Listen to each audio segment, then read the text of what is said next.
दो तरीके के घोड़े होते हैं। एक रेस का घोड़ा होता है, दूसरा शादी का घोड़ा होता है।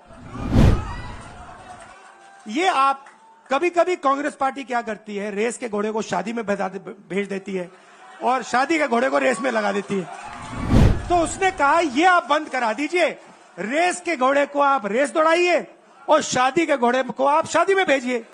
अब हम इनको सबक सिखाएंगे, जैसे इन्होंने हमारा ऑफिस तोड़ा वैसे ही हम उनकी सरकार को तोड़ने जा रहे हैं।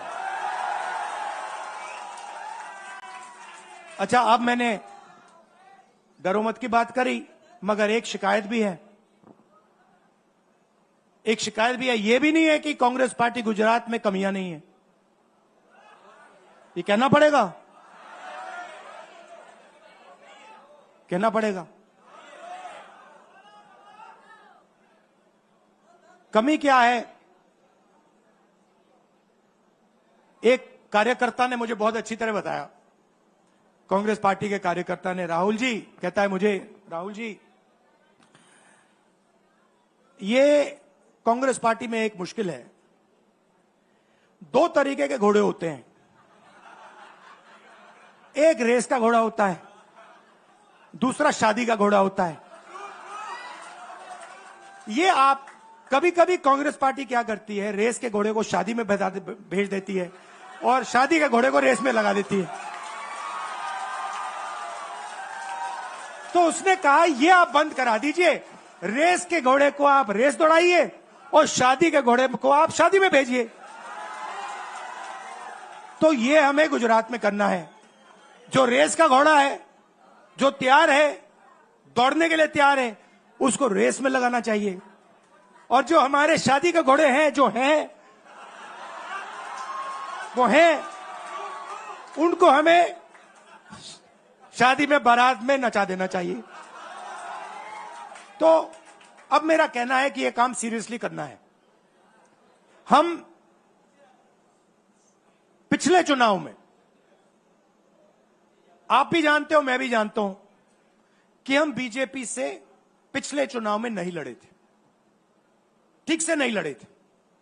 उससे पहले चुनाव में 2017 में हम 3 महीने कह लो, 4 महीने कह लो, 4 महीने 3 महीने हम लड़े और नतीजा आपने देखा।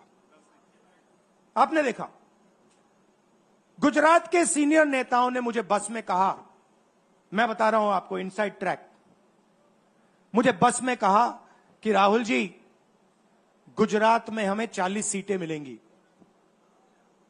मैंने उनसे कहा 40 नहीं, हम चुनाव जीतने जा रहे हैं। और 16 सीट से हम चुनाव हारे। अब 3 साल हैं, 3 महीने में हम फिनिश लाइन तक पहुंच गए थे। 3 साल में हम फिनिश लाइन को मतलब उधर पीछे छोड़ के निकल जाएंगे। मैं आपको यहां कह रहा हूं कि आप लोग गुजरात में कितने साल बाद, 30 साल हो गए, 30 साल हो गए। मैं आपको बता रहा हूं, मानो ना मानो, आप में से 50% अभी मान रहे हैं और 50% कह रहे नहीं भैया नहीं होगा। जो 50% मान रहे हैं, मैं आपसे बात कर रहा हूं, जो 50% मान रहे हैं, मैं आपसे बात कर रहा हूं, आप लड़ जाओ और ये बाकी 50% बैठे हैं, उनकी माइंड बदल दो, नैया पार हो जाएगी, सरकार बन जाएगी। और मैं आपसे कहना चाहता हूं कि एआईसीसी की टीम, राहुल गांधी, मेरी बहन, सारे के सारे सीनियर लीडर आपके साथ यहां खड़े होंगे, आपके साथ मिलकर इनकी सरकार को तोड़ेंगे। आपने बहुत सहा है, बहुत लाठियां खाई हैं, बहुत अपमान हुआ है आपका, गालियां खाई हैं आपने, अब बहुत हो गया। अब इनको हमें सबक सिखाना है और हम इनको हराने जा रहे हैं। और नफरत से नहीं, मोहब्बत से आप देखना, मोहब्बत से हम इनको हराएंगे। कैसे? क्योंकि नरेंद्र मोदी जी का जो विजन था, वो गुब्बारा जो था वो फट गया है, फटाक से वो फट गया है। आप सोचिए, पार्लियामेंट हाउस में नरेंद्र मोदी वहां बैठे, मैं यहां, और मैंने प्रधानमंत्री जी उनके सामने कहा कि नरेंद्र मोदी जी, आप एक व्यक्ति भी नहीं कह सकता हूं, पता नहीं आप क्या हैं, क्योंकि आपने ही कहा कि मैं नॉन बायोलॉजिकल हूं, मैं बायोलॉजिकल नहीं हूं, और मेरा सीधा डायरेक्ट कनेक्शन है ईश्वर से। अरे भैया, आपका डायरेक्ट कनेक्शन है ईश्वर से, तो अयोध्या कैसे हार गए? कैसे हार गए? तो हमारे प्रधानमंत्री सोचते हैं कि बाकी सब लोग बायोलॉजिकल, गुजरात की जनता बायोलॉजिकल, गांधी जी बायोलॉजिकल,